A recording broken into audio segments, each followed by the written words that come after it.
Donkey Mong.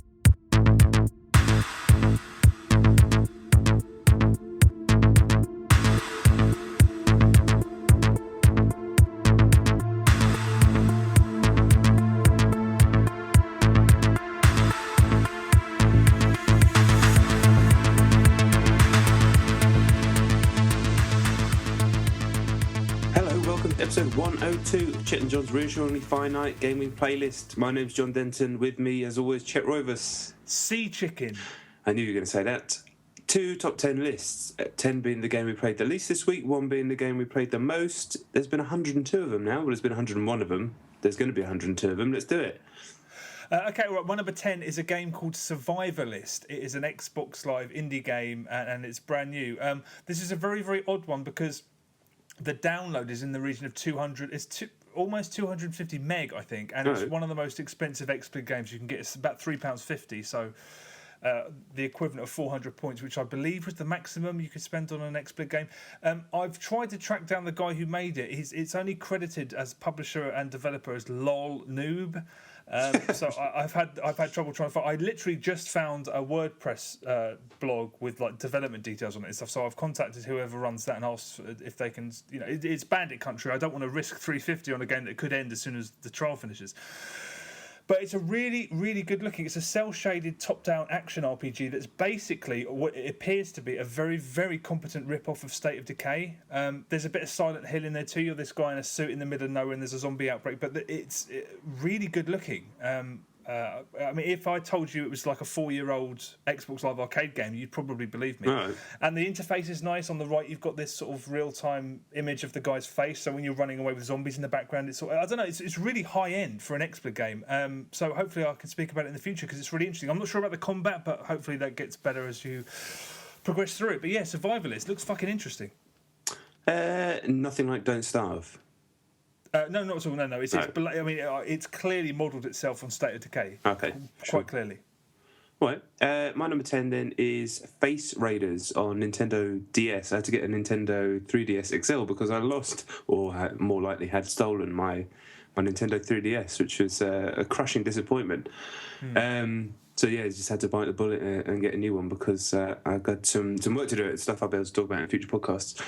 But yeah, I forgot Face Raiders even existed, so I just had a quick razz on it, and it's quite funny taking a photo of your 2-year-old boy's face and then just shooting him as he appears on a ball. That's a fun thing to do for 5 minutes, and that's what I did. If you've got a 3DS, have a game on Face Raiders. It's quite funny. Is Face Raiders on Metacritic? I don't think so. Did anyone review it? I'd be very interested to see if there was any actual reviews of it. I mean, I guess it is a game. It has progression and stuff. How do you score a game like that? I don't know. I'll be interested to know if anyone reviewed it. Anyway, it achieves what it sets out to do pretty damn well. It does. Incidentally, I still think your 3DS will turn up at some point. That would be delightful. Yeah. Okay, my number 9 is World of Tanks Xbox 360 edition. Like you, I wrote a review of it, so I've gone back and played it some more. It's higher than 9, but I didn't want to go into it because we talked about it in some detail previously. But it really is very good, truly. I mean, once I played it a bit more and worked out what the different reticule colours meant and how, especially when you learn that you have to use buildings to shield yourself from the artillery. I had some brilliantly tense encounters on it. What's really interesting is that the main game mode is a base capture mode, but it's not really. It's kind of a death match, but the bases are there. I had some really great sort of where I didn't know quite how many of the opponents were left. I didn't know if they were making a break for my base, and I was making a break for theirs. You could run into them at any moment, or more than likely they're trying to cut round you to try and get to yours first. And just those encounters were really, really... It's great. I mean, I can't really fault it. I think you're going to get the most out of it if you have friends to play it with. So if you have friends that all still have 360s, I mean, it's free, obviously. And it's nice that the microtransactions aren't really in your face. But, a couple of weeks ago I said, I don't know how long it's going to take until the jackasses just stop, the people who just go on there to dick around on a free game. They seem to have gone because almost everybody I played with the other day were just really into it. And if you're looking for a really strong tactical co-op game to play with your mates, it's recommended big time. Yep. Don't disagree with that. Yeah, but I'm not going to play it again. Yeah, that's it. But yeah, there's plenty of people who love that shit, and there's you can see why. You really can. Some games I can't. I just don't understand why people love them. But that I can. I get it for real. All right, no, this was a quick one for me. Number 9. I had a quick bash on Trials Evolution because all the coverage came out this week for the new Trials. Did you see any of that? I didn't read it, but I saw that it had arrived. Yeah. Yeah, Trials Fusion, which is going to be on next gen. Yeah, it's out in April. It sounds absolutely fucking fantastic. So I just had a quick game on Trials Evolution, which will never cease to be fun. I had a couple of goes just to remind me and get me in the mood for more Trials. But yeah, very excited about Trials Fusion. They're attempting to build like a platform. I mean, I know you could technically call Evolution that, but yeah, they're really ramping up the creation tools and everything like that, so it's going to be the nuts, and there's tricks now as well on the right stick. I watched the videos; it just looks fantastic. Okay, I'm looking forward to it. I have no doubt that it will be the best game ever made for about 2 months, and then I'll never want to touch it ever again. Yeah, I'm up for those 2 months though. Oh yeah, me too. Yeah, me too, definitely. Okay, my number 8 is a listener recommendation. It's on iOS. It's called 3D Twerk Sniper 2014 Worldwide Infection. I didn't see that. I must have missed that. I saw the title. I was like, okay, all right, fair enough. I'll download that.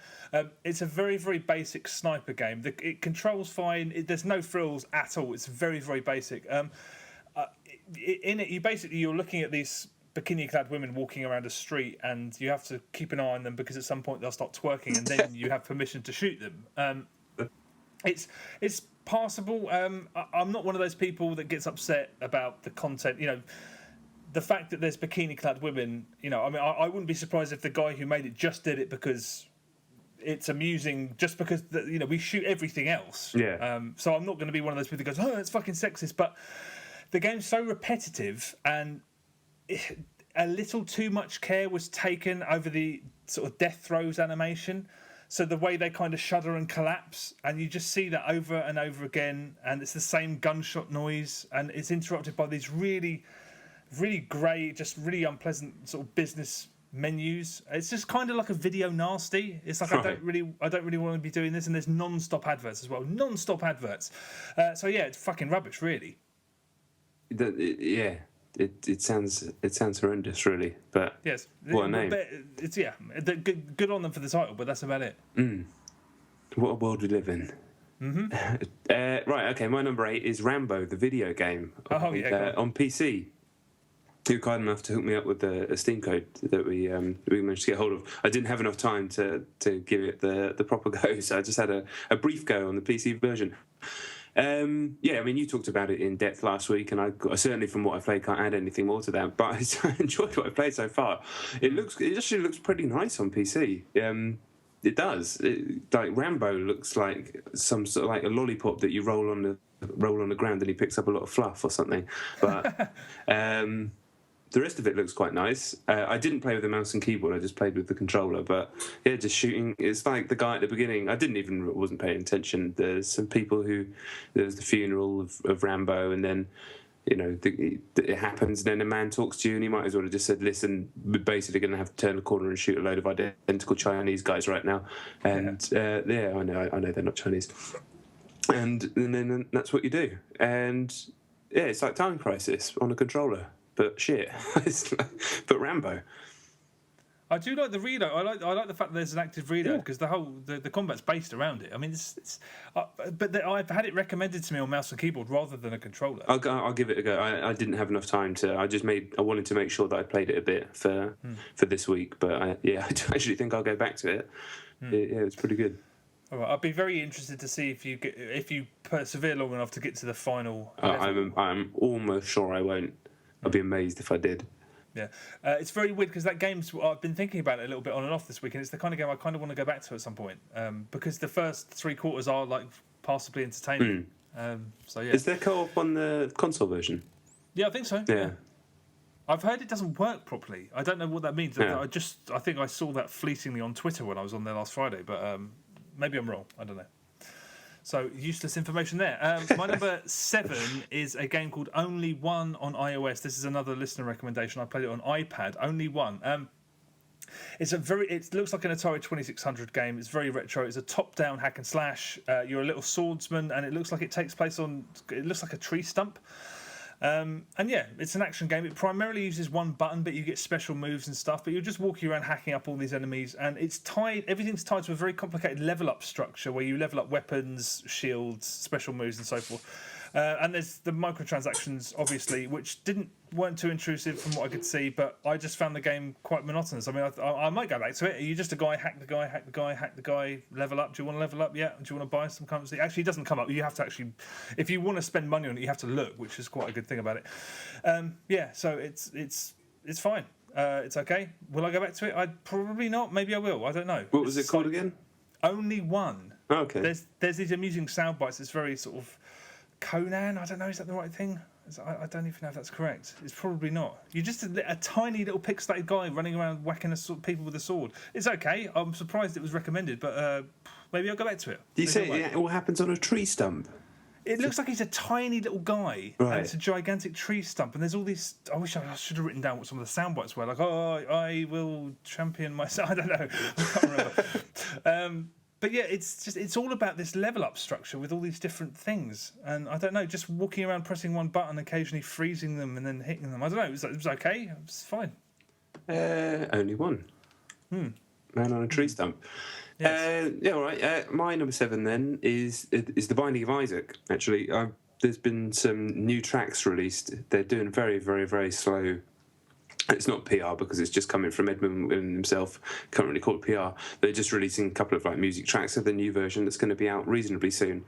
So it just reminded me that the game existed, and I fancied a couple of goes. The good thing about Binding of Isaac is you can just play it for 5 minutes or 10 minutes or something like that. Every round doesn't last particularly long, and it's such a cracking game. I'm just really looking forward to that version. But I hope I'm not. Well, I won't be. I was going to say it's just been so long coming that it's getting to the point where I'm starting to forget about it. But yeah, it's going to be screaming on Vita, definitely. The new art style, twice as much content.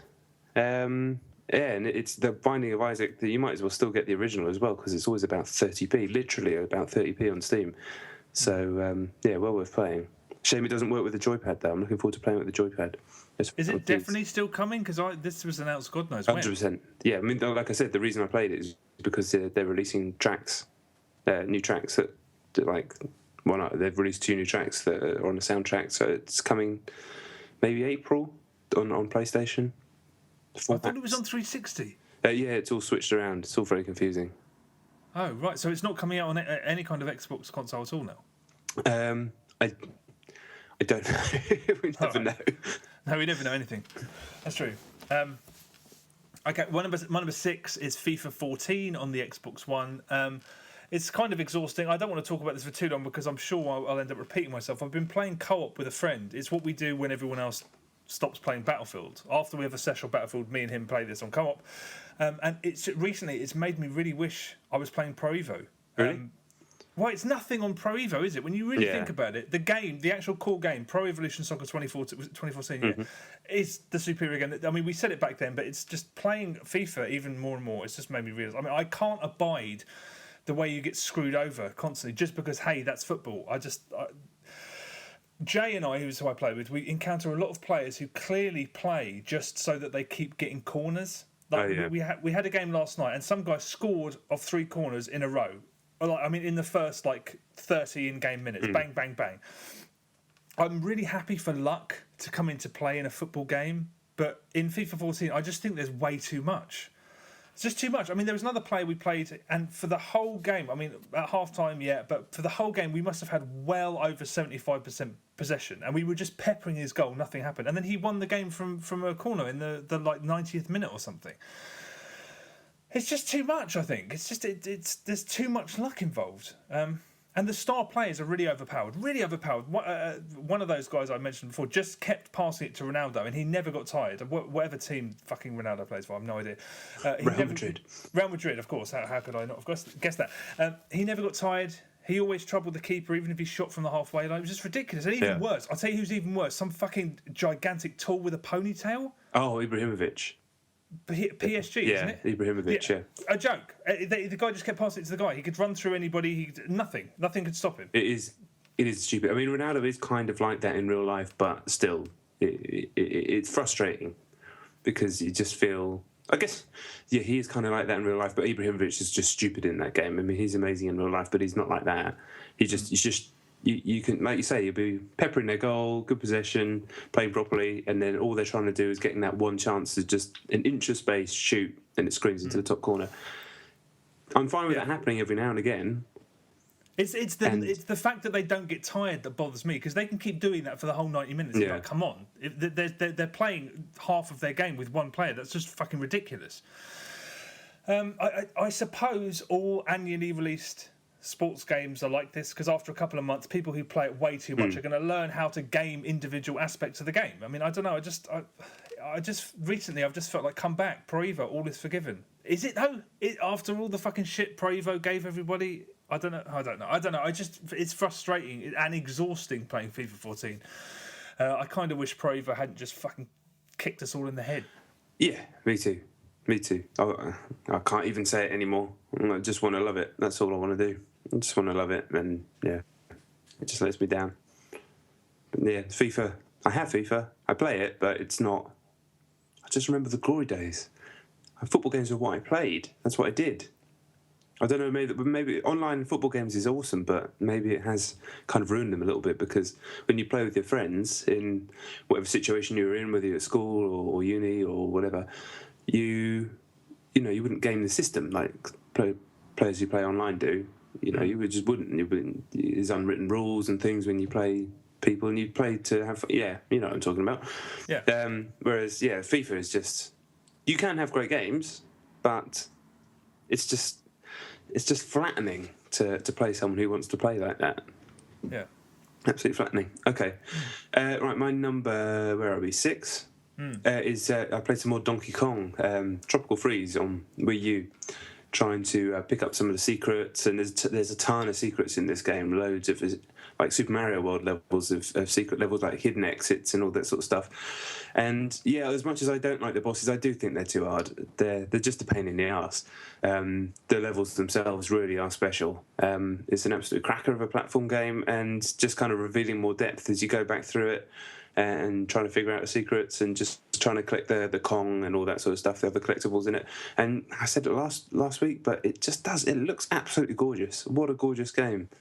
And what a shame that it's probably sold about 24 copies. I don't know, it charted, didn't it? Did 9 in the UK charts. Yeah. In February. Yeah. Okay. Well, I suppose it's not great, but I'm going to pick it up. I meant to pick it up at the weekend and I didn't, but I will pick it up. Incidentally, there is a video review of Donkey Kong Country Tropical Freeze on our YouTube channel. I tend to make most of the YouTube reviews that we do, but John does a few, and one of John's is Donkey Kong Country Tropical Freeze. It's worth watching, because when I edit a video review for our YouTube channel, if I do something daft or I fuck something up in the game, I probably don't put it in the video. Maybe it's my ego, I don't know. John has no such qualms about that. Because there are some bits in that video which are hilarious. I mean, one of the first things that happens is you one of those bonus rooms with loads of bananas, and you just walk off the edge and then inanely sort of like keep yourself up in the air and I chose fall that down. Specifically. I was like, why am I watching this?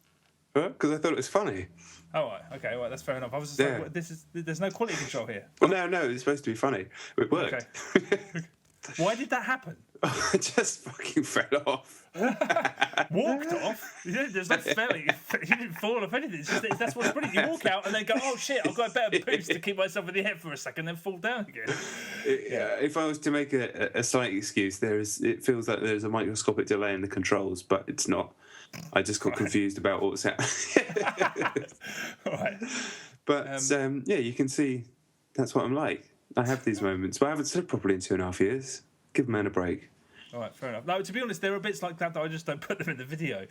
It'd be funny. Yeah. No, it's fair enough. It is very amusing, and if you want to have a look, it's one of the first things that happens.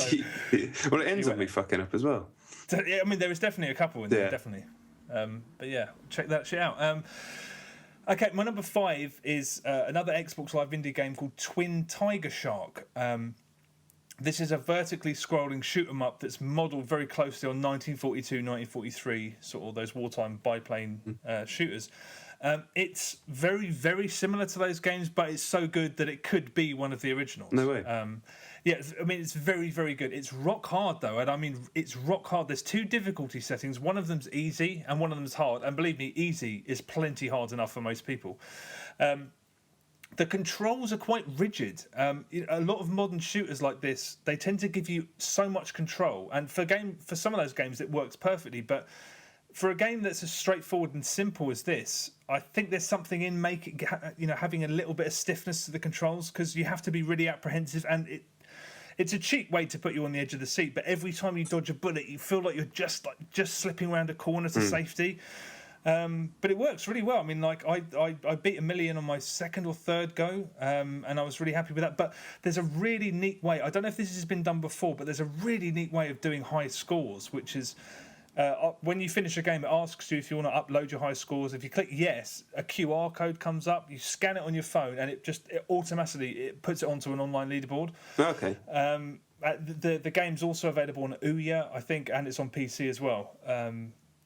But yeah, I played the XBig version. There were some freakish high scores. I thought I did really well, but on the high scoreboard, as with any shooter, it's quite competition's quite stiff. But yeah, it's a really good version of those kind of games. If you like those kind of games, this is. I mean, it's 69p. Why wouldn't you pick it up? Some really nice artwork tied to it as well. So yeah, it's good. Very good. What's it called again? Twin Tiger Shark. Twin Tiger Shark. Yeah. Are you sharks or are you a plane? No, you are a plane. I mean, the guy. There's some artwork of this guy in a bomber jacket with a shark on it, I think. But yeah, it's really good. I mean, I don't know what it costs on PC and Ouya, but isn't everything free on Ouya? Is that the way it works? I don't know. I can't remember. I forgot it existed. Yeah, so did I. But it's on PC, so maybe it's free on PC. I don't know. All right, no, that sounds good. Up your street, indeed. Exactly. Right, next game of mine is I've not had a chance to play it enough, but really enjoyed what I've played so far. It's called 10 Second Ninja. I think it might be out next week. This kind of came out of nowhere. I got given a code for this today, the day of recording, and jumped on it straight away. I'd heard some murmurings on Twitter and people who know about these sorts of things. It's a PC indie game. And what it is you play as a ninja, and the levels, 2D game. You've got 10 seconds as this ninja to kill all the robots in each level. Like, the levels are a single screen. And the ninja can double jump, he can throw up to 3 shurikens, and he can slash things with the sword. So you have to clear the level within 10 seconds. And then when you're doing that, you're also awarded 1, 2, or 3 stars. And to get 3 stars, you have to be unbelievably technical. Even from the very first level, I was almost driving myself insane trying to get 3 stars. It has an instant restart, so you're just constantly on it. And when you do get that 3 stars, you feel like a fucking god. I've played the first world of it. I don't know how many worlds there are. There's a bunch of worlds. First 10 I played the first world. I can't even remember how many levels there are on a world. Poor show for me. But yeah, this has the potential to be a life ruiner in the best possible way, an absolute life ruiner. You will love this game, I can guarantee it. It's the type of thing that both you and I really enjoy, and has leaderboards and everything like that. It's going to be a nightmare. It's destined for greatness on PC. It's destined for consoles, I think. This is... I mean, I don't know what happens later on. I can't imagine trying to get 3 stars in every level because, yeah, it's just the thought of even doing that makes me feel a bit sick. But very, very, very... very good idea, very, very well executed from what I've played so far. Looking forward to trying to get through the whole game. I'm definitely going back to it as of when this podcast finishes, I think. Just instantly, within the first 2 goes I had on the first level, I was like, uh-oh, I could feel it. I was like, oh no, I didn't need this game to exist when I've got a million other things to do, because all I want to do is play this.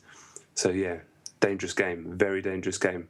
Expect idiots to get upset about the fact that the main bad guy is a robot Hitler and the robots have swastikas on them. I don't know why any of that stuff happens. I looked at it for a second, I was like, that's a bit weird. And then I thought, but it's just someone being silly. But I'm sure someone will get upset about it. Is that weird? I mean, Nazis are the bad guys in like 50% of games. Yeah, it's just, I mean, unfortunately I've now got an eye for what the people might get offended by. I wouldn't be offended by it, and I wouldn't, I'm just get annoyed by people. It's Twitter's fault. It is, yeah. You need to stay away from that shit. It's garbage. I do, but then again, without Twitter, I wouldn't ever have got this code. So, and from great people that we've met through it. So, you know, there are two sides. If you erase and block everyone who's a scumbag, it's not so bad. Yeah, that is true. It sounds instantly amazing, but it also sounds like the kind of game that will eventually start to pride itself on its level of difficulty. Well, I think it's going to come down to your ego. I think, from what I've played, it's quite easy relatively easy to beat the levels because you've got to do them in 10 seconds, right? So that's quite easy so far. I'm sure that'll get harder. But if you want to get 3 stars, that's unbelievably hard. But yeah, it comes down to ego. Do you need to do that, or do you just want to go and try and complete the game and just get 1 star on every level or 2 stars? So I think it's going to scale quite nicely, and yeah, it's going to do well on YouTube. I think of people doing the 3-star runs on the different levels. But yeah, when you miss it by like because it gives you your time, and then it gives you how much you missed the next star by down to 2 decimal points of a second. So yeah, you can miss it by like 0.02 seconds, and you're just absolutely crushed. But there's nothing you can do but restart, because you're going to restart. It's even more instant than Trials somehow. Oh God. Yeah, it's fucking dangerous. It sounds. I just the concept sounds so great, but I just that whole do it again. Yeah, oh God. It's going to be available on Mac as well, apparently. Fuck, thanks for telling me that. When is it out next week? I believe so. Yeah, I don't know for 100% sure. I think it's made by a chap called Dan Pierce. I think he's Dan. I don't know. Dan Pierce. Search for that on Twitter. Dan Pierce 10-second Ninja, and you'll find the guy. And there's some videos and stuff, and you can see how it all works. But yeah, oh boy, I didn't need that to appear. Yeah, I don't need that either, but it does sound fucking interesting. It does, especially in Past the Pad. You know, if 10 goes each past the pad, danger. See, maybe with games like this, I might restrict myself to only playing them when I've got a friend with me, so we can do Past the Pad, to just take the edge off it, rather than sort of turning it on after like a day at work and then just like going, oh shit, it's now tomorrow. Yeah. The danger is if other people get involved. At the moment, because it's on PC and with our friend group, that won't happen. But I don't know if it'll be cross leaderboards between PC and Mac and you and I. But yeah, when it inevitably, and I'm sure it will, appear on consoles, yeah, expect trouble. Hell.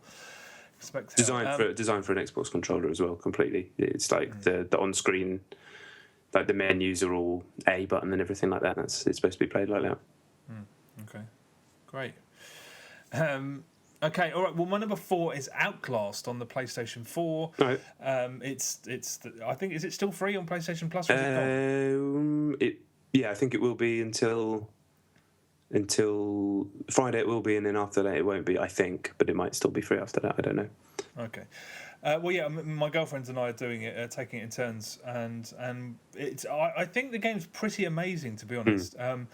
3 hours. We played it for 3 hours, and that went by in no time because we were just pinned to the couch, like completely gripped by it. And it does look good. I feel it's a.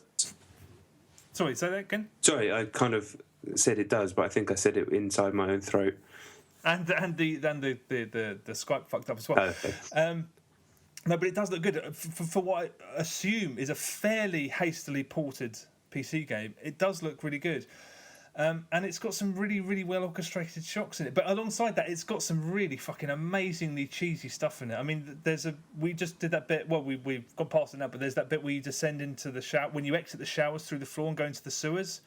Mm-hmm. And when you do that, you can hear all the guys in the background going, whoa, yeah. And I'm just like, of all the fucking stunts to pull, I mean, it does all of that stuff. I mean, it does the bodies falling out of the vents as you pass them, or fucking grandpappy old reliable, a bit of steam coming out of the fucking pipe next to you. I mean, stuff that you just... But you forgive them all of that crap because there's some really, really well orchestrated set pieces in it. And it's been a great pass the pad game, doing it in sections, passing the pad. It's ideal for that. I can imagine. Just honestly, what a pleasure it's been playing. I mean, I haven't got to the horrendous ending that you've spoken about, but I've just got such admiration for it because it's so well crafted. It does all the fucking ghost train nonsense, but in amongst that, there's some brilliantly tense stuff in there. Oh yeah. And I don't know what is the point. Is it just cosmetic? The light on the PlayStation 4 pad, is it just just for the fuck of it? I think it was so the camera can see which player's which. Which is a shit reason, really. So I don't even have a camera. It's better than no reason, but... Well, the Xbox has got those kind of tiny little red LED lights, I think, to sort of indicate. Yeah. But when you're playing Outlast in the dark, it highlights the room, it gives it a bit of a glow, which was really it felt like a nice touch, although it wasn't really a touch. We've not finished it yet, but we could not be enjoying it more. It's going to be disappointing when the end is awful, but I mean, it's been a really great ride so far. Completely. I know you won't take my advice, and I probably wouldn't even want you to, because it's... No, but I'm going to put the pad down now and not play the rest of the game. No, of course not. I will play it. Yeah. But completely agree with you, of course, on everything to do with that game. Yeah, if you've got the stomach for it, and I can understand why people don't, because I was feeling pretty frayed by the end of it. Well, by 3/4 of the way through, I should say. But Outlast. But it's not just one of those rare boom. No, I can't be dealing with that. It's a lot more sophisticated than that. A lot more interesting. So it's worth investigating, even if you're a little bit wary. Completely. Another downloadable game then for I guess everything's downloadable now, but you know what I mean. As my number 4 is Strider on played it on PlayStation 4. Oh yeah. Really enjoyed what I played so far. You obviously talked about it last week, and listened back and you described the combat as soapy, and I didn't know what you meant, but now I do. Now I actually do know what you mean. It's weird. It is completely slippery. The controlling the guy, and you're just hacking everyone to pieces quite quickly. As you move through them, it doesn't really feel. I can't remember a game that feels so almost soft in how you and how you hack everything apart. I mean, I don't have much to add onto what you said last week, but for those who might not have heard last week's show, it's kind of it is Strider, as in the olden days Strider, but done in a Metroidvania style. Can't think of a different way of describing it. No. Not a massive fan of the environments. I kind of it's a bit kind of done, like the whole Eastern Bloc city overbearing oligarch kind of bollocks. But civilians being in your bedrooms by 7 p.m. I'm just like, it's all right, whatever. But it's mainly just about hacking up robots and getting new powers and then hacking up some more robots. Pretty hard. Some of the checkpoints aren't great, but I never felt lost, which is good in that type of game. The controls are fantastic. Real snappy, dynamic, makes you feel good when the bosses are good. They're very frequent, and it makes you feel like a bit of a superstar when you do manage to smash them up, especially if you don't take too much damage. And just a really solid kind of, I guess you can't call them arcade games anymore, but really solid. I don't know what you call that type of thing, like a 12-quid game. I don't know. It's a game. Obviously, it's just a game like any other, but it has that kind of feel of belonging to a certain, like Outlast, like other things. Just they're not huge events like what most big games seem to be these days, but they just kind of belong in that second tier, and just a really solid entrant. If you're scrambling, I should say, for something to play on your PlayStation 4, which I can't blame you at the moment, then I definitely recommend Strider if you're holding on till Infamous comes out at the end of March. I'd highly recommend it as well. I think it's very, very good indeed. I think I've already had this question. In fact, I know I have. There's a demo on PlayStation 4. So if you want to try it, you can. On Xbox One, no demo. Is there? That's true. Because there used to have to be demos, didn't there, on the olden days? That's all changed now. But what the hell is the Xbox One interface? Maybe there's it could well be a demo. Yeah. I don't think, I'm pretty sure there isn't. I did search for one, and it's just like, where would they put it? It's hard enough just to find. It's hard enough just to find the game that you want to play. Yeah, I know. Just disappears. You're supposed to use Kinect, and that is cool. When you're in the middle of this, like, Xbox go to FIFA 14. That's something that still hasn't gotten old to me. But the game, the machine's kind of structured. It wants you to learn to do that, which is why settings are in the fucking wrong place and everything's just. Yeah, I'm looking forward to the patch. Yeah, so it does. It'll probably make it worse. Yeah, that would so. Yeah, I don't even want to think about that happening, especially just in the immediate, just before Titanfall. That would be the worst thing in history. bricking the machine. Imagine that a whole Oh, fucking no, world no, full of bricked you shouldn't have even put that into the universe. No, I'm sorry, no, it's all right. All right. Anyway, my number 3 is a game. Is a piece of downloadable content called Chaos Rising, which is downloadable content for Dead Rising 3. It's the third part of the 4-part series of downloadable content called Untold Stories of Los Perdidos. This Chaos Rising arrives 2 weeks after Fallen Angel, which in turn was only 3 weeks after Operation Broken Eagle, which is a little bit strange, because it appears brazenly obvious that what Capcom have done is they finished the downloadable content, because the big patch was before Operation Broken Eagle. It was several gigs, and the Fallen Angel and now Chaos Rising, it's like you download a key to unlock it. So I don't know why they're staggering the releases, because they could have just given them to you all at once. It's, I assume, to create the illusion that these things are still being worked on when they're not. And Capcom has got previous in this department, although this is being actually published by Microsoft, so who knows. But anyway, I kind of found the first 2 pieces of downloadable content passably entertaining and bordering on being worth the price of admission. Bordering on.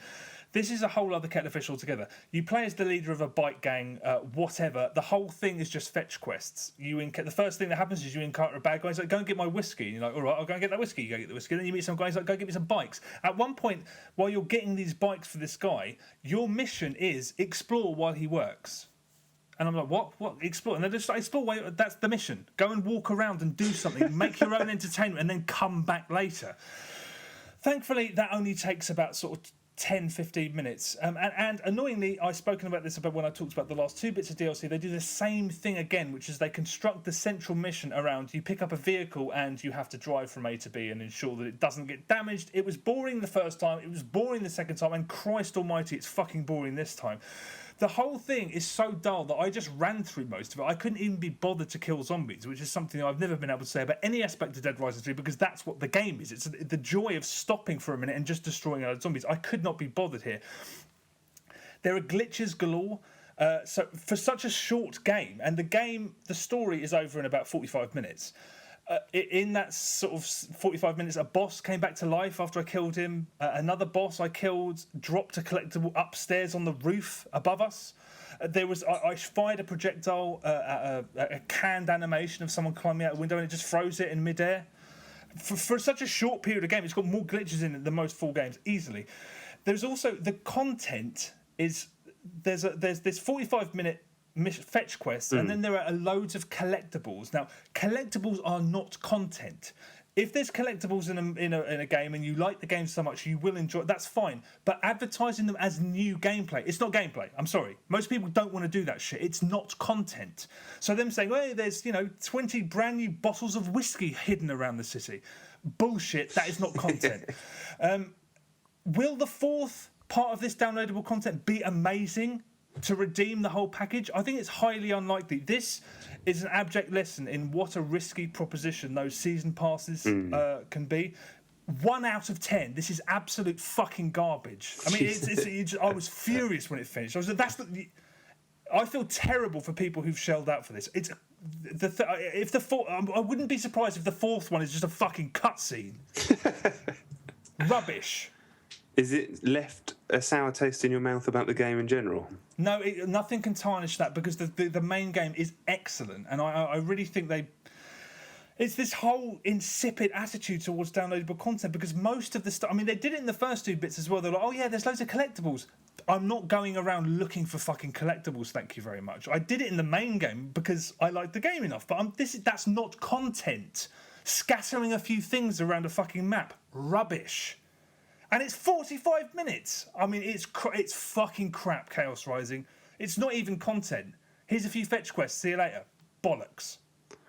Sounds great. No. Oh, God, it's fucking awful. Awful. It's nothing. It's just nothing. It's fucking hot air. Okay. Right, my number 3, then, is kind of fetch quest of sorts. It's Thief, the new Thief. I'm going to say this wrong at some point. I'm sure I'm going to say it Thief, which is going to sound stupid.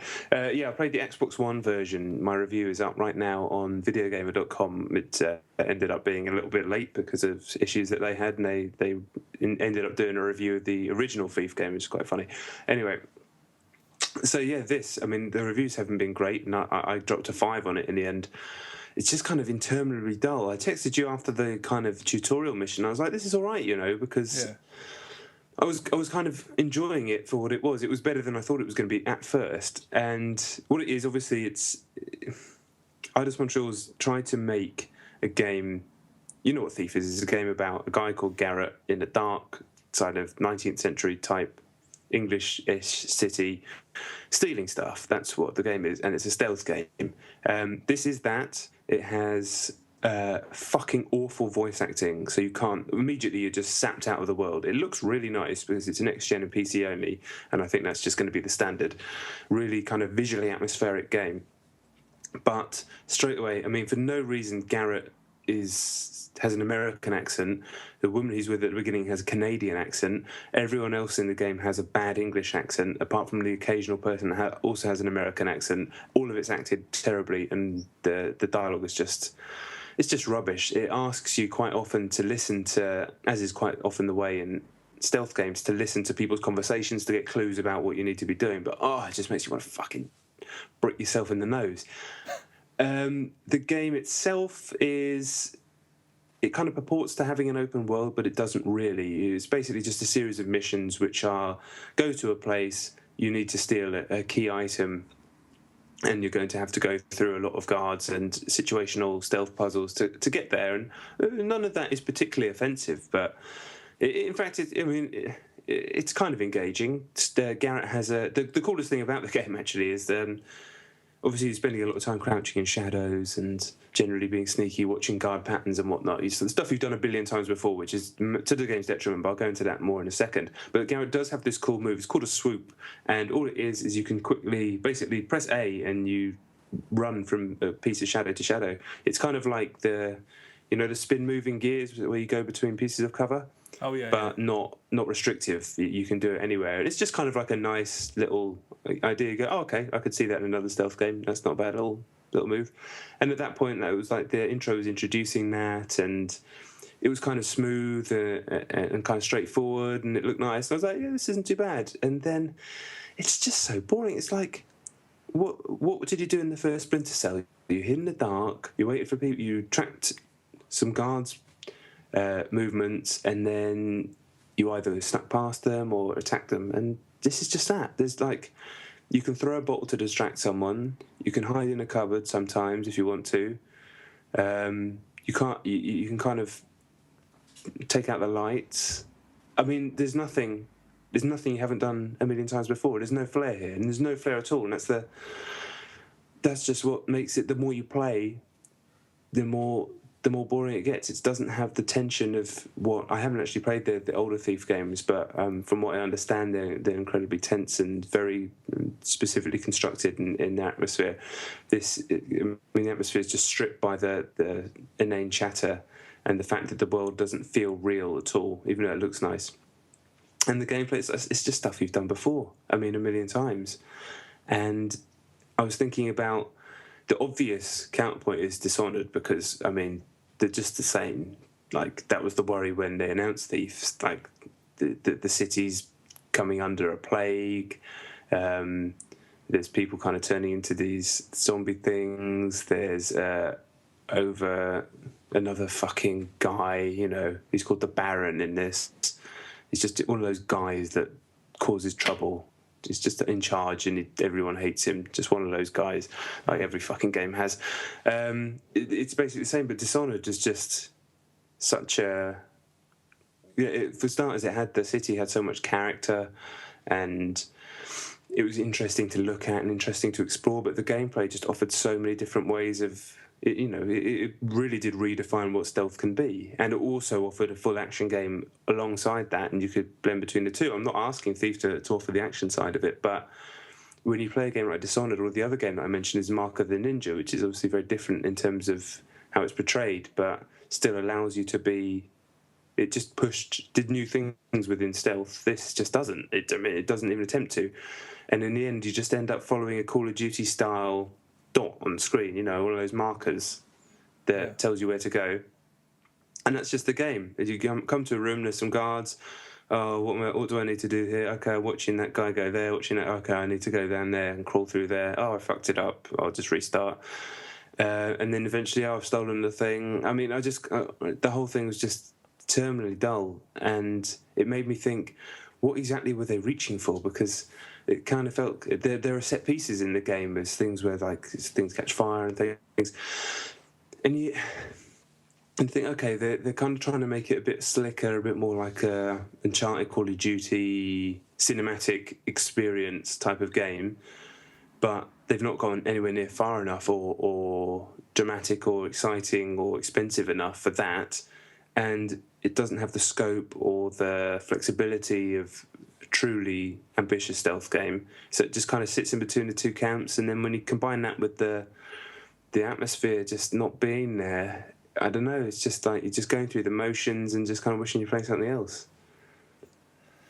To be honest, I really like the look of this, but I kind of have been worn down by the amount of footage that I've seen. It's all just very grey. It's so dark. It's so dark. I mean, yeah, it's just, it all looks almost exactly the same. There's always going to be a dark game, but yeah, I don't know. There's ways of doing that, of having dark games and making it look varied and interesting. Outlast is a good example. Yeah. But yeah, it's just, it's just like pretty but completely empty in terms of, also the frame rate's all over the place, which doesn't help. Yeah. I think I'm being a little bit too harsh on it here. If I'm writing a review of the score in the end, you have to be a bit more balanced to get to the 5. And things work; they're fine. There are moments that are quite good fun. But the pickpocketing a guy is quite good fun. Some of the stuff, I don't know. I mean, I don't think I'm a huge stealth fan anyway, which doesn't help. Yeah. Stealth needs to do something these days. But even back when it started, the first stealth game I ever played was GoldenEye, I think, which had the stealth elements, and then Metal Gear, the first Metal Gear. And Metal Gear is just constantly full of ideas and daft things and boss fights. It doesn't just ask you to crouch in corners the whole time. And then Splinter Cell came out, and that did kind of ask you to crouch in corners the whole time, but it gave you so many different ways to hunt. Then a game like Manhunt comes out, which is the stealth. The stealth systems in there, are arguably a little bit odd. The fact that you could stand in shadows and have someone stand next to you and not be able to see you, but the game's just, I've written about that, it's just kind of tense and harrowing, and then you switch to being the hunter and then back to being the hunted, and this just, I don't know, you're just like, come on, these games from 10 years ago were working out new ways of making this interesting, because fucking sitting in the dark really isn't that interesting. There are many more things I'd rather be doing, and the whole time it's like, the way to make it interesting, I don't know. I can understand they go, okay, we'll make it more like, exciting things happen around you, but I don't know. It's really tough that Dishonored exists, because they're just so similar in terms of the mood they're trying to recreate. Yeah, and that's a tall ask to ask it to measure up to Dishonored. Yeah, it is, and I think apparently it's had a trouble development and things that wouldn't surprise me, but yeah, just not. Oh, it's just it just isn't a great game. Not every game can be. I should imagine. I mean, I haven't seen anything about it, but I should imagine fans of that franchise are completely. They're fuming. I bet. Well, most of the reviews were based around. They were written by fans, and I'm not that. So I was kind of offering a different perspective. Someone just coming into it, and which plenty of people will be. But just to. Like I talked about before, these types of games are events now. Games that have clearly had this much money and marketing and whatnot put into development time, and when one of these events does fall a bit flat, it does feel like the world's caving in a little bit. But it's just ultimately it's just one of those games that isn't quite as good as it should be. But in the back of your mind that might mean a lot of people losing their jobs, and that just sucks. But hopefully not. Damn. Okay, that's a letdown. I mean, I was quite interested in it, but yeah. Well, it's got a few good reviews, so some people might get into it. But I'm a sucker straight away when you get crap voice acting in a game that's all about atmosphere and terrible accents, terrible dialogue. It's just like I'm really you're fighting a losing battle with me straight away. Yeah. I think that stuff's really important, and it's so overlooked by so many people. Getting that right is. I mean, it can be crucial in a game like that, I think. Yeah. Yeah, true. Sorry, I'm just moving my chair and making noises. Right. Okay, all right. Well, our number twos, I'm sure, are exactly the same. Yes. Because my number two is Plants vs Zombies: Garden Warfare on the Xbox One. As is mine. Yeah, a game that I reviewed on Eurogamer and seemed to have caused some sort of a furore because it's been on the front page all day and everybody in the comments has gone insane. But that's nothing to do with me. Do you want to go first about the game? Go ahead. Okay. So, yeah, this is PopCap's kind of lowered priced spin-off on Plants vs Zombies. It's a multiplayer shooter, basically, offering a 4-player cooperative horde mode and a 15-on-15 multiplayer mode with 2 game types, basically. Team Vanquish, which is team deathmatch, 15-on-15, and then another one called Gardens and Graveyards, which is basically a blend of Rush and Conquest, but more Rush. Battlefield's Rush, where the zombies are trying to take over a series of gardens that the plants are holding up. But basically, yeah, you're talking about a game that, I wrote this in my review, by all sensible and logical ways of thinking, this shouldn't work. It's, why does it exist? Why did they decide to make a shooter out of this? Why is it coming out 2 weeks before Titanfall? I'll go back to that. But it just shouldn't work. It's like surely there's going to be crap, but it's not. It really isn't. It's a meticulously well-made game. The real hook is the plants and zombies. There are 4 different classes of each, and they kind of balance off each other really well. Every single class has their own unique abilities. For example, the pea shooter, which is like the standard plant class, it's got normal shot, and then you level up ever so slightly, and then you can hit a button so it can make him super fast and jump super high, so you can get to high vantage points. Get some unlock a bit more, and you unlock a kind of grenade with him. It's like a chili bean bomb, but so you have it's a very powerful grenade, and not every character has grenades. Unlock one more, and then you can pot him basically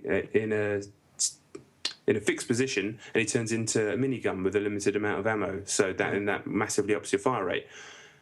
Every single character, four on each side, has 3 abilities, and all of them massively affect how the battles play out, and success comes from mastering the abilities of the character you've chosen. But unlike some multiplayer shooters, when they can take ages and ages and you're unlocking things over hours and hours and hours, you unlock stuff very quickly on all the characters, so it kind of levels the playing field out quite quickly.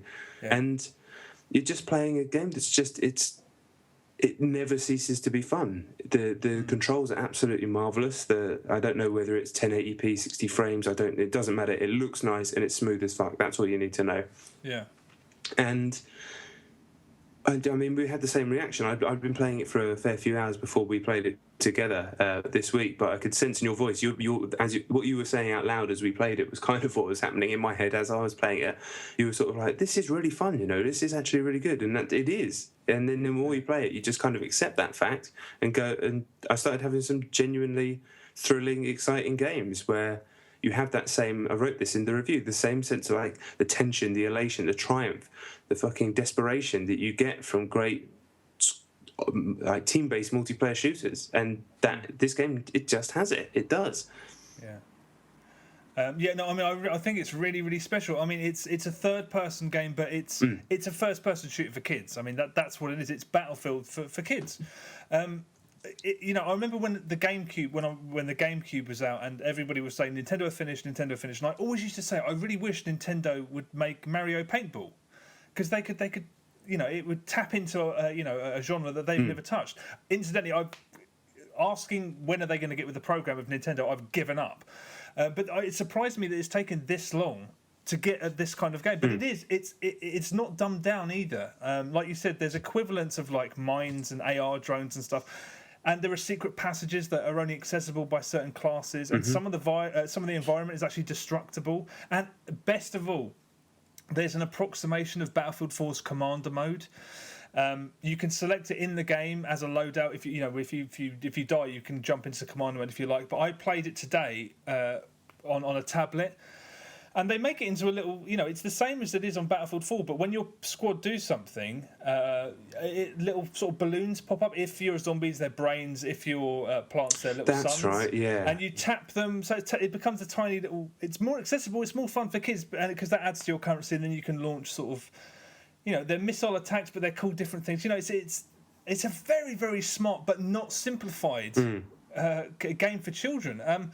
Like exactly the same as you. I don't know if this is in 1080p or what the frame rate is. I don't care. It runs so smoothly with so much going on. It's so chaotic. It just is so slick, and that's all I care about. In a game like this, I don't care. I mean, if the numbers are meaningless, all that matters is what's happening. Yeah. I mean, this is as slick as Call of Duty when it's firing on all cylinders. It feels so good, and it looks great, and there's so much going on a lot of the time, and it handles it perfectly. I mean, it's a testament to that sort of side of the Xbox One's sort of insides. But I mean, it's fantastically entertaining. I guess the fact that it's a budget game is kind of in line with the fact that there's not many maps. That's the biggest. That's where the package is most lacking. But I've played it for an untold amount of hours this week, and I'm still not fed up with it. It's really, really, really good. Yeah, it is. It really is.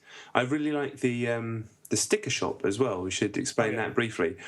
Basically, there, as you're defending the gardens as the plants, there are lots of little pot plants about, and you can put things in them like turrets and healing plants and shit like that. Yeah. How you get those is by you get loads of currency in the game as you play. And there's a sticker shop where you can buy... It's like FIFA Ultimate Team. You can buy sticker packs. Now, instantly when I saw this, I was like, uh-oh, microtransaction city. But there aren't any microtransactions in the game. I wrote this in the review, and everybody kicked off saying, oh, there's going to be some later. If you actually read the statement, they said they're going to judge it and see how it goes. But I tell you what, right now, you can play and afford new sticker packs quite easily all the time, including the expensive ones. In those sticker packs, you get one-off...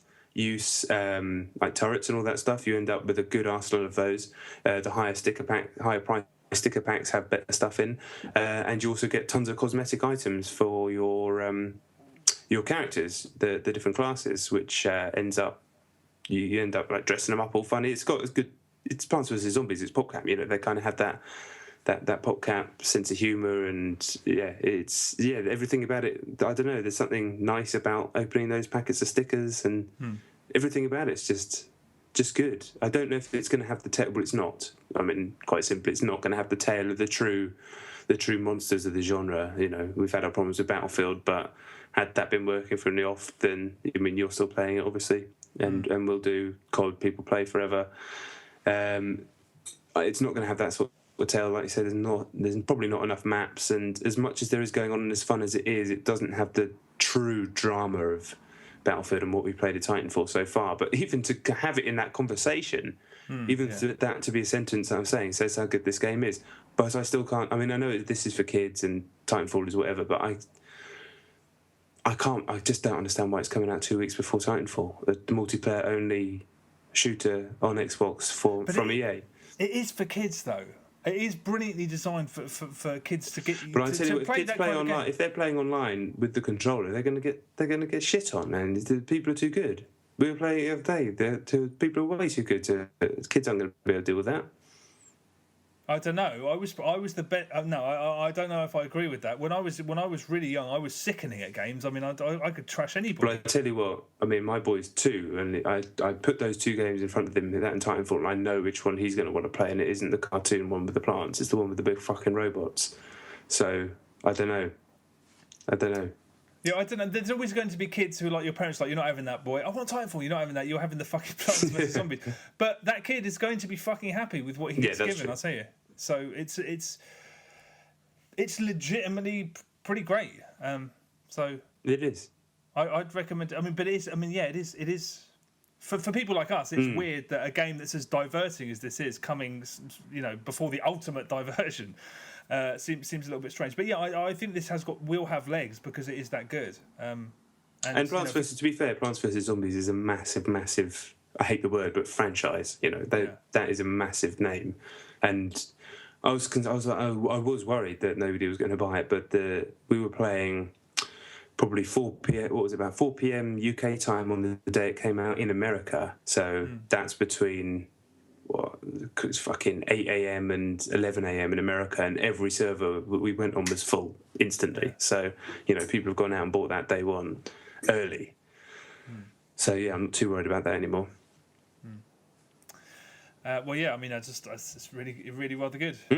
Yeah, what a surprise! And I must say, like, there's no doubt that the PlayStation 4 is the better machine, is the better interface. It's not the games work better, but right now, Xbox just has more games. So yeah, and that's all that matters right now. So yeah, we shall see come the end of the year where both lie. Of course, indeed.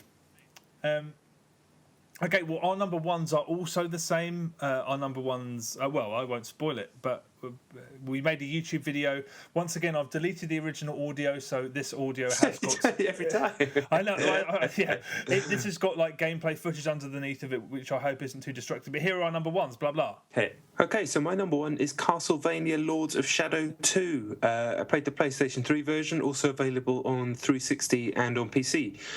So yeah, this is the long-awaited sequel to the original Lords of Shadow, which many people kind of rate as one of the best action adventures of all time. Personally, I don't really get that. I played the first one for review back in the day, and it kind of felt like a kind of God of War light. It was fine, had some good moments, but yeah, the frame rate was kind of all over the place, and the combat was just kind of rote and been done before. So I didn't really get that, but still, yeah, many people are hyped for the sequel. And it starts quite well. You still play as Gabriel Belmont, but he's now Dracula from the events of the first game. So sorry if you haven't played that one, but you can't really escape it if you're going to be talking about this one. Yeah.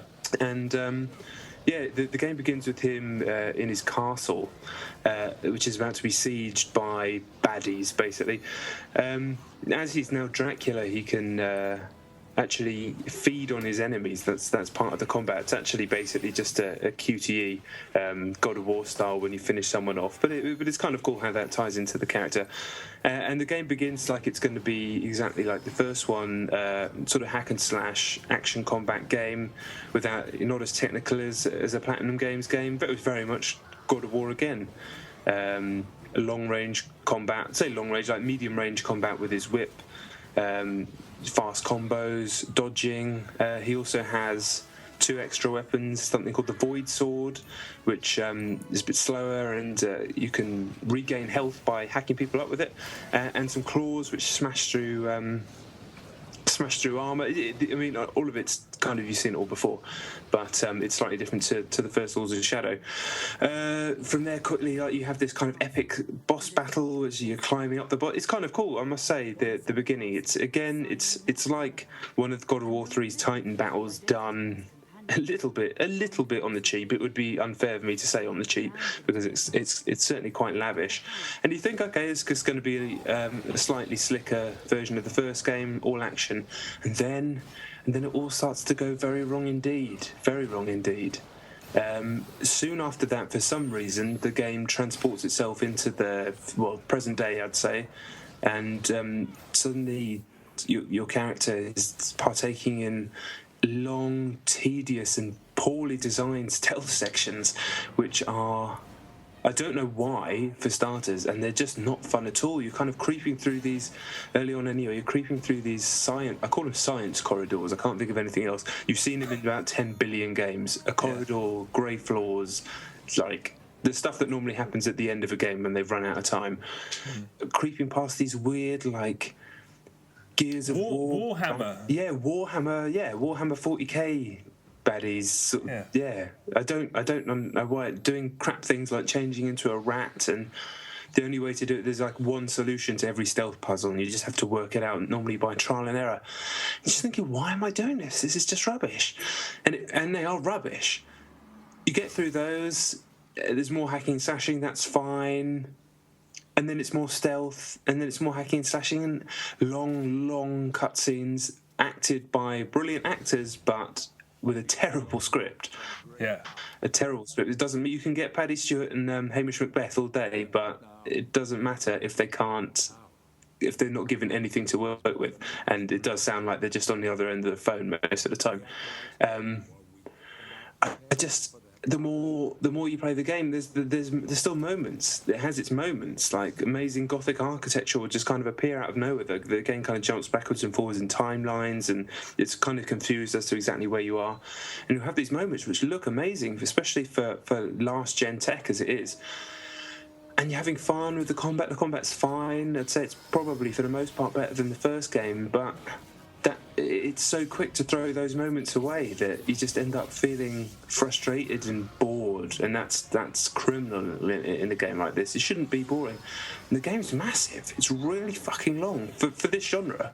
You're talking nearly 20 hours of game, and quite frankly, if they'd have the balls to just cut it to 10 hours, which is still a very reasonable length for this type of game, I don't think anybody would have really minded.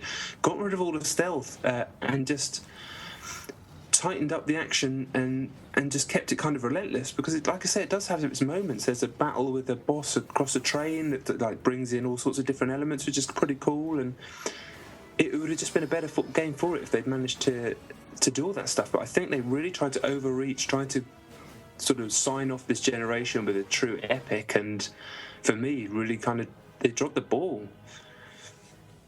Yeah, I mean, I haven't finished it yet, so I can't speak about it like you have. But I didn't. I mean, you said it started quite well. I didn't even think it started well. I just thought the combat was amazingly poor. It's just the level of craftsmanship in the combat is just almost non-existent.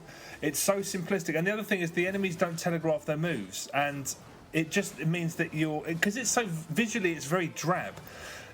When you're in a sort of skirmish with more than sort of a few people, you have to watch them more closely than is frankly comfortable to.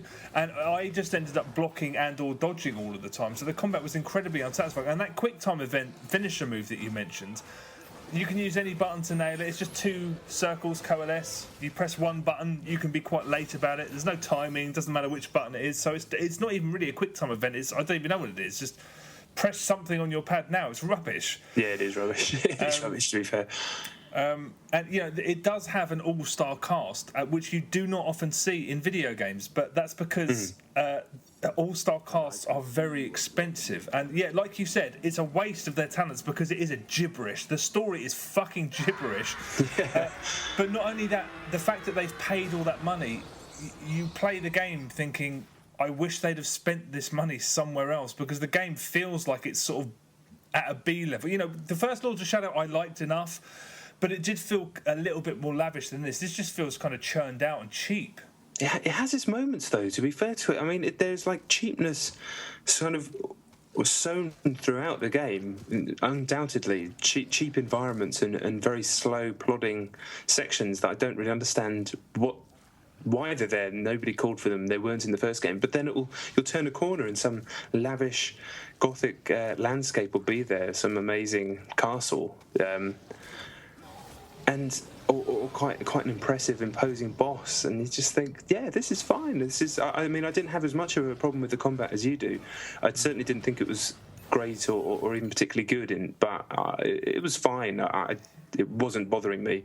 It doesn't bother me. Too bad. But then again, I didn't really get on with that well with the first game's combat. I just kind of thought they were pretty much on parity with each other. But yeah, overall, just a deeply unsatisfying video game. Deeply unsatisfying. And definitely, you could argue that neither of them are Castlevania games in that traditional mold. They're not at all. They're action games. They don't have that exploration, that backtracking, that structure of finding a new thing. There are elements, there are puzzles in this game, but they're ridiculous. You walk up to them, and before you've even got a chance to realise it's a puzzle, the fucking answer has come up at the bottom of the screen. Yeah. So it's like, just don't bother then. Just do it for me. Do it in a cutscene if you're going to do that, because I'd rather not have to do the laborious thing of aiming my ice thing at some water or something if you're just going to tell me exactly how to do it. Just kind of deeply unsatisfying is, I think, probably the best thing that I can say about it. That probably is the best thing I can say about it. Yeah, I mean, I didn't find the combat problematic. I didn't find it difficult or anything like that. I just find it so unsatisfying because you're not really tested on it. You're just kind of looking for these attacks that are very, very badly telegraphed. But yeah, I mean, I haven't finished it, like I said, and I'm no expert on Castlevania, but at this point, as somebody who's played a fair few, I mean, I even like the Nintendo 64 Castlevania games. I think this is the worst one I've played by quite some distance. Harebrained ideas, it's way too many cutscenes. I mean, there are so many cutscenes in the opening few hours. I was just like putting me to sleep. Yeah, that first long one is long. When you're talking to he's in it quite a lot, but the guy kind of looks like a plastic Sean Connery. Yeah. I mean, that is long. It's like Metal Gear Solid long, but at least those are kind of camp and like amusing in Metal Gear Solid. They're just over. Metal Gear Solid is what it is, but there's just no need for it here. It's what is this story you're trying to tell? It's a fucking, it's Vampire Diaries. It's not. Well, I guess with the axes involved, I was going to say it's not Shakespeare, but maybe that's what they're shooting for. Yeah. I mean, I'm probably. I don't even know if I can be bothered to finish it because I've found it so tedious. It's long. And it's tedious. The first 4 or 5 hours or whatever I've done are really tedious. I mean, at this point, I think you'd have to be one hell of an apologist to let this slide because I just think it's really poor. Yeah, I think if they could have cut the length in half, but then again, you could do that and maybe the pace would be all messed up, so who knows. But it does feel to me like they've just reached too far. And it's funny because I remember I kept seeing this quote that appeared just before the game came in for review anyway. It was on Eurogamer, and it was something like, the God of War comparisons really piss us off. That's what someone on the development team said about the first game. And it was to do with the preview of this game. And you think, why? That's exactly all you've done is make a God of War clone. That's all the first game was. It's the same combat, the same dodge mechanic, the same parrying, puzzles, but they're not. None of it's as good. It's just talking, I suppose, just marketing, just hype. But when you try and make God of War gets derided because it's just kind of become a bit of an easy target, and for many people the latest version, Ascension, wasn't all that. Not for me, but God of War is a meticulously well-made game by an unbelievably talented studio, and the subject matter might not appeal to you. It's not the most cerebral of things, but again, I think more unfairly derided than it needs to be. But go and play God of War if you think that anybody can just be God of War, because guess what? There isn't any other games that are as well made as that. There are action combat games that do that specific thing better than God of War. I'm not trying to say that, but in terms of spectacle, in terms of mixing in kind of the big puzzles and the story along with the combat and the brutality, there's a reason that's the most popular series. This isn't anywhere close to it. Okay, well, yeah, that was us done. That's our number ones. That's it. Yeah, thank you very much for listening. Weirdly anticlimactic. Yeah, but yeah, cheers. Give us a shout on Twitter, at Chet and Johns, at John Denton, at Chet Roivus. Check out those video reviews on YouTube and the other stuff on there. Check me fucking up at Donkey Kong. YouTube/Chet and John. And yeah, just keep it real. Yes, indeed, keep it real. And also, one more thing, I hate having to do this, but we have to do it periodically. I've said it before, and I am going to say it again. Every time somebody takes the time to leave us a review on iTunes, the podcast shoots into the sort of top 30, which does our downloads a favour and new people discover it. So if you haven't left us a review on iTunes and you can find a couple of minutes, we would really appreciate that, because it does do the podcast the world of good. We'd really appreciate that. Thank you very much, and thanks for listening, and see you next week, hopefully. Laters.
Son. Fuck off. The kings are mine, Hunter.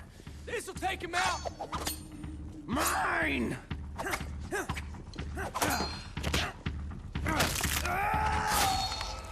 I hope you enjoyed yourself as much as I did. Fuck off.